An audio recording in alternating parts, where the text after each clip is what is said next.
అందరికీ నమస్కారం అండి. ఈరోజు మీకు కొత్త వీడియో అనేది స్టార్ట్ చేస్తున్నాము మా ఛానల్లో. ఫస్ట్ వీడియో అండి ఇది.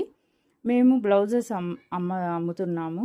ఈ బ్లౌజెస్ అనేవి ప్లస్ సైజ్ బ్లౌజెస్ అండి. ప్లస్ సైజ్ వరకు వేసుకోవచ్చు అన్నమాట. అన్ని కాటన్ బ్లౌజెస్. ఆ బ్లౌజెస్ కూడా రిబ్బన్ వర్క్, మిర్రర్ వర్క్, ఇంకా హ్యాండ్ వర్క్, అన్నీ all type of hand work blouses అనేవి ఉంటాయండి.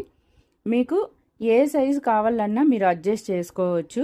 మెయిన్లీ ప్లస్ సైజ్ వాళ్ళకి ఇబ్బంది లేకుండా మేము ఈ ప్లస్ సైజ్ బ్లౌజెస్ని తీసుకువచ్చాము. డైలీ వీడియోస్ అనేది అప్లోడ్ చేస్తాము. మీరందరూ మా ఛానల్ని సపోర్ట్ చేయండి, సబ్స్క్రైబ్ చేసుకోండి, లైక్ చేయండి, షేర్ చేయండి. ఇంకా మీకు ఏదైనా కావాలంటే కామెంట్ చేయండి. వాట్సాప్ గ్రూప్ లింక్ ఉంది, దాంతో జాయిన్ అవ్వండి. Thank you for watching.